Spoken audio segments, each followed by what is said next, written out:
qualification du FC Barcelone. Nous allons passer au deuxième quart de finale entre l'Ajax et le RC Anderlecht. Est-ce que le public est toujours chaud? Ouais, la Talent Cup, c'est une ambiance particulière, donc il faut leur montrer où ils sont. Vous allez me refaire ça de manière un peu plus chaude. Est-ce que vous êtes chaud? Et les équipes rentrent sous vos applaudissements. Du bruit, allez! Plus de bruit!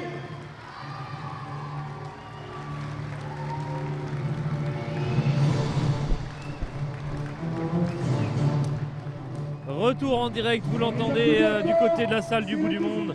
Une ambiance qui monte petit à petit quand même dans les travées du bout du monde pour ce deuxième quart de finale de la Champions Cup entre l'Ajax Amsterdam qui va jouer dans son maillot traditionnel blanc et rouge et le RSC Anderlecht qui va jouer dans son maillot traditionnel mauve.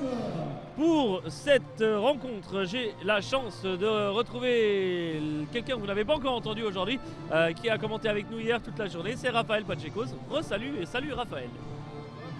Alors, un match qui s'annonce, oui effectivement si j'ouvre ton micro ça va encore mieux. Rebonjour à tous, quel plaisir d'être là pour ces quarts de finale de la CSI Talent Cup. Un match, je pense, qui risque de tenir toutes ses promesses. Ouais, qui risque de tenir clairement toutes ses promesses. L'Ajax et Anderlecht sont deux équipes un petit peu... l'Ajax n'a, sauf erreur, pas encaissé un but ou pratiquement pas encore encaissé un but du tournoi. Anderlecht un petit peu moins fort cette année que lors de leur participation il y a 2 ans, sauf erreur. Mais quand même une bonne équipe qui va être au rendez-vous, un challenger des plus intéressants. Sauf erreur, les deux équipes ont dû s'affronter ce matin, me semble-t-il, ou hier, je ne sais plus. Mais elles se sont déjà affrontées dans le tournoi. Et c'est parti avec Anderlecht à l'attaque. Ça sera un premier tir avec un corner même. C'est un ballon un peu mal négocié par la défense amsterdamoise. Et un ballon récupéré par l'Ajax justement, mais très vite récupéré par Anderlecht, par son numéro 17 que je n'ai absolument pas sous les yeux, c'était Lavia. On revient côté Anderlecht avec le numéro 23, c'est bien joué là, le festival avec un tir du numéro 5 et quel arrêt du portier Open Brouwers de l'Ajax Amsterdam.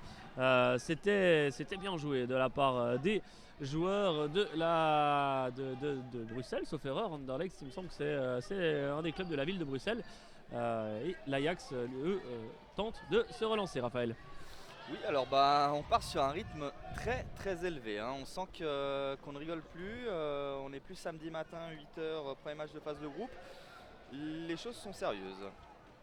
Alors Anderlecht qui obtient une touche sur le côté et on change de côté sur le numéro 23 qui s'ouvre le but et quelle frappe croisée en pleine lucarne. Anderlecht qui ouvre le score de la part du numéro 23, Vervelet. Vervleut, quelque chose comme ça je crois. Pardonnez-moi. Si mes restes de néerlandais sont corrects. Si nos amis belges peuvent me pardonner mon accent pitoyable. Et Wassan qui repart pour l'Ajax. Anderlecht qui récupère le ballon sur le côté. Il élimine un joueur, il frappe et le gardien qui était sorti, ça donnera un corner, Bastien. Ouais, un corner pour Anderlecht à la surprise de Open Brouwers. On va donc jouer, ça sera le numéro 2 d'Anderlecht, Akabar plutôt. Ça a été joué, une frappe du numéro 23, Vervleut, et c'est capté par Open Brouwers qui cherche un peu une solution. Il n'y a pas beaucoup de monde qui se proposait, donc il trouve un camarade sur sa droite, pas mal tenté sur l'aile droite là, de la part des Amsterdamois avec le numéro 6 qui frappe, c'est récupéré par Epolo qu'on a souvent vu aussi, qu'on a eu l'occasion de mentionner quelques fois, avec un ballon qui retourne dans ses pieds d'ailleurs. Au moins on peut pas le rater lui avec son maillot fluo.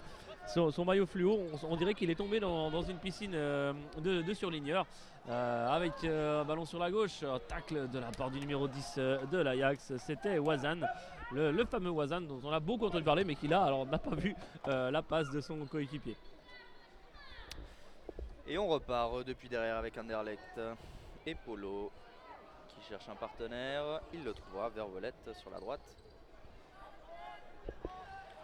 Il glisse le ballon à Lavia qui perfore et De Koning qui tacle. Ça revient sur le côté pour Anderlecht. Anderlecht ce numéro 2 qui est déjà très très vif. C'est sa troisième chevauchée sur le côté si je ne m'abuse. Et Wassan, on repart depuis derrière avec l'Ajax de Koenig sur la gauche. Il remonte un peu le terrain.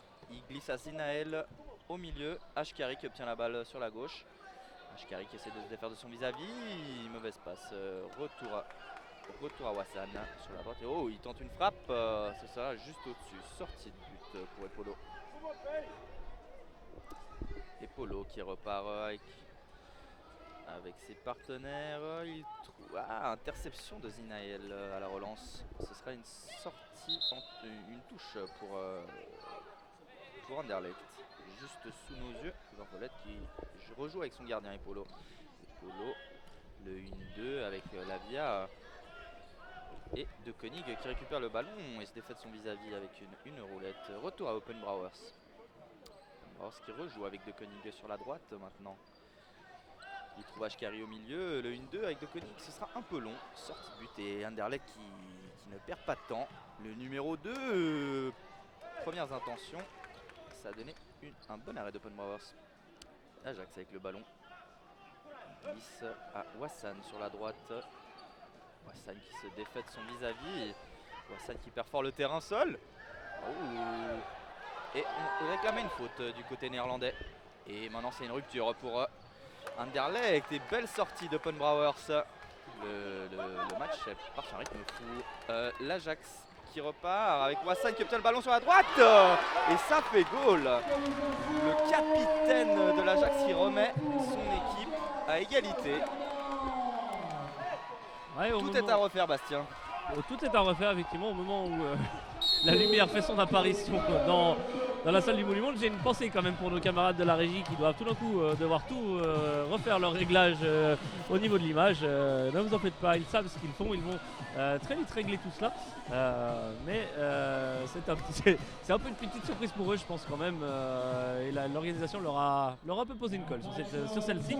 Avec l'Ajax qui repart et qui part en slalom. Oh la latte! Oh là là, cette frappe, cette action était splendidement jouée. Et Polo était sorti pour masquer un petit peu l'angle de son adversaire. Et ça se heurte à la latte. On est à la mi-match, un partout, un match presque plus serré que ce qu'on aurait pu penser. Et ça doit être le premier ou le deuxième but encaissé par l'Ajax dans ce tournoi. Ça fait pas beaucoup. Dans un tournoi où ils en sont à leur 9e match, sauf erreur. 9e match en 2 jours certes, mais 9e match quand même. 9 fois 9 minutes, je te laisse faire le calcul mon cher Raphaël, ça commence à faire pas mal. Et quelle belle intervention défensive, ce qui a donné un corner pour Anderlecht qui semble avoir décidé de sortir les griffes quand il le faut, hein, parce que on les a pas énormément vus pendant le tournoi et là peut-être qu'ils pourraient créer une immense surprise, non pas que leur qualification serait une surprise, mais le fait d'éliminer l'Ajax serait une surprise. Mais on va pas aller trop vite en besogne parce que là l'Ajax part à 3 contre 1 avec un tir, ça doit être Wassan, le numéro 9, Zinael, pardonnez-moi. Le Wassan c'était le 10 et le 6 de l'Ajax, Akari, qui trouve personne parce qu'on est déjà reparti de l'autre côté avec une frappe du numéro 5 d'Anderlecht, c'était Betoum. Et Open Browers pour la relance. Open Browers qui a laissé un de ses camarades devant lui. Il n'est pas un peu tout seul, le pauvre, il s'en sort magnifiquement même. Et on trouve le numéro 6, ça doit être Ashkari je crois. Exactement. Et un ballon qui est récupéré par Anderlecht. Les Mauves qui repartent en contre-attaque. Il est tout seul, le joueur, c'est Fervleut qu'on voit énormément. Il a réussi quand même avec un compte favorable à essayer un de ses partenaires. C'est bien joué de la part des joueurs de la capitale bruxelloise. Et le numéro 2, Achabar, n'arrive pas à pousser le cuir au fond, mais c'était très très bien joué de la part des joueurs d'Anderlecht, mon cher Raphaël. Wassan qui repart avec le ballon hyper fort à nouveau, il frappe, ce sera un peu trop décroisé. Oui, tu le disais, hein, Anderlecht qui est un peu une mini surprise comparé à l'Ajax, mais n'oublions pas, l'Anderlecht est venu à 3 reprises à Genève et est reparti 3 fois avec un trophée. Ça rajoute peut-être une pression aux Belges. Ils se sont peut-être économisés un petit peu aussi pour être sûr de performer sur la suite du tournoi, c'est possible. Au moment où De Koenig récupère le ballon, c'est un 3 contre 1 très intéressant. Zinael qui remet une belle interception d'Anderlecht qui est en rupture. Numéro 6 sur le côté, et De Koenig qui se jette et récupère le ballon. Ce sera une touche pour Anderlecht. Vervlot sur le côté droit et le ballon était sorti. Ce sera une touche pour l'Ajax. On repart depuis derrière avec Wassan, le capitaine qui rejoue avec son gardien Open Browers. On coulisse sur la gauche avec De Koning. Retour à Wassan sur la droite, ça circule très bien du côté néerlandais au moment où Anderlecht a failli récupérer, il a récupéré le ballon et ça a failli donner quelque chose de dangereux. Zingael sur la droite, il tente sa frappe, il s'enfuit un peu. Oh, De Koning qui a une belle récupération, il tente sa frappe et ça fait goal. Très belle récupération enchaînée d'une frappe première intention et ça donne l'avantage pour l'Ajax. 2-1 à 3 minutes 20 du terme de cette rencontre, Bastien. Ouais, je sais pas ce que t'en penses, mais il me semble que De Koning là sur toute la séquence, parce que déjà au début c'est lui qui vient faire l'intervention décisive en défense et ensuite de ça il vient récupérer encore le ballon et la mettre au fond. Belle preuve d'abnégation et excellent travail de la part du joueur de l'Ajax sur cette séquence. C'est à noter aussi parce que on doit noter les actions évidemment, mais on peut noter aussi quand on peut suivre un joueur du début à la fin de l'action, c'est toujours bon signe en principe. Ou alors c'est qu'il a fait vraiment une action catastrophique, mais là c'était absolument pas le cas, bien au contraire. L'Ajax qui temporise un petit peu, maintenant il mène 2-1. Alors bon, commencer à jouer la montre en salle c'est déjà compliqué, alors jouer en salle, jouer la montre, là c'était compliqué. Le numéro 10, Wassan, qui a eu l'occasion d'entraîner un petit peu son jeu défensif. On revient à Open Browers qui va pouvoir, c'est compliqué comme passe qu'on lui a mis, il y a une petite faute de main, c'était pas volontaire mais il y a une petite faute de main quand même. Donc Open Browers va pouvoir à nouveau se relancer et ça sera finalement pour son défenseur. J'ai l'impression que depuis que j'ai repris le commentaire, il s'est pas passé grand chose mon cher Raphaël. Ça va peut-être changer avec Open Browers sur une grande ouverture. Pour Wassan, un contrôle, elle était pas mal donnée celle-là en direction de son numéro 6. Et finalement ça sera récupéré par Epolo. Epolo il se gêne, c'est magnifiquement bien joué. Je sais pas si c'était fait exprès le geste d'Ashkari plutôt pour s'effacer au profit de Wassan. Mais en tout cas cette action est fort belle et ça fait 3-1 pour l'Ajax à 2 minutes de la fin, l'Ajax qui fait le break. Ouais, ça sent très bon pour les Néerlandais. On attend de voir, on sait qu'en foot en salle, 1 minute 50 c'est énorme. Ouais, Lyon a marqué 2 buts en 15 secondes ce matin, Raphaël, donc c'est vrai que tu crois pas si bien dire. Au moment où Anderlecht met de la pression sur les Néerlandais, on sent un bloc très haut du côté belge, ils n'ont plus rien à perdre. De Koning qui essaie de ressortir et il donne son ballon à Zingael qui offre un beau ballon pour Wassan sur la droite, ça va à 1000 à l'heure. Et Wassan qui finit le travail comme à son habitude, ça fait 4-1. Le double break pour l'Ajax. On voit mal Anderlecht revenir à 1 minute de la fin, mais j'espère qu'ils vont me faire mentir. Ouais, il pourrait donc repartir pour la première fois sans trophée. Anderlecht, à moins d'un miracle, et ce miracle ça sera pas sur cette frappe là, mais c'était bien tenté de la part de Betoum.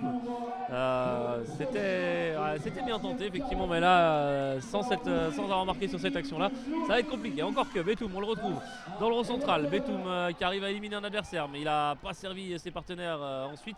Il obtient un corner. Il va falloir y aller, mais il n'y a pas grand monde dans la surface. C'est un peu bizarre cette façon de faire sur le corner. Ça arrive quand même à un joueur au milieu du terrain qui manque son contrôle, qui perd presque le ballon. Il va falloir revenir à Epolo. Il a refusé de revenir jusqu'au gardien. Petite faute de l'Ajax dans le central. Ça a été joué rapidement. Ça doit être Betoum là-bas. On retrouve Biladi, mais finalement ça sera un dégagement pour Open Browers. A noter au passage qu'on sait que la famille du joueur Gabriel Biladi nous a écouté en tout cas ce matin et nous écoute peut-être encore, et ça nous permet de le saluer. C'est toujours sympa aussi d'avoir des parents de joueurs avec un ballon. C'est pas mal tenté de la part du joueur numéro 17 et la sirène qui retentit. J'allais te laisser la parole, mais du coup ça servira pas à grand chose. Qualification donc de l'Ajax sur le score de 4-1. Raphaël, c'est ton premier match de la journée. Quelle est ton impression sur ce match et sur ce que tu as pu voir par rapport à hier? Alors écoute Bastien, j'ai l'impression de suivre le prolongement de la journée d'hier. Hier j'ai été très surpris par l'Ajax. Je vous l'avais annoncé hier, pour moi ce sont mes favoris à la victoire finale de ce tournoi. Ils confirment, ils se qualifient pour la demi-finale d'une belle manière, avec avec des joueurs qui haussent leur niveau au moment opportun du tournoi. Hier on a beaucoup parlé de Wassan, Ashkari. On a beaucoup parlé durant cette rencontre de De Koning, un joueur qui, on le dira, travaille un peu dans l'ombre, fait beaucoup d'efforts défensifs et aujourd'hui il a été décisif. C'est de bon augure pour les 2 matchs restants de l'Ajax, en tout cas le prochain match qui est à la demi-finale. Première défaite, première sortie du tournoi d'Anderlecht sans trophée, Bastien. Ces Belges qui pourtant avaient raflé déjà beaucoup de trophées durant cette dernière année. Très belle affiche, je pense qu'on a cité un bon match. Bastien, on se retrouve dans une petite minute pour le prochain quart de finale. Ouais, l'occasion juste de préciser en passant que le Barça et l'Ajax s'affronteront en demi-finale lors de la première demi-finale et que le prochain match c'est Nice-Everton. On se retrouve dans à peu près une minute, effectivement, comme tu l'as très bien mentionné. Le temps pour nous de laisser une petite page de pub. À tout à l'heure.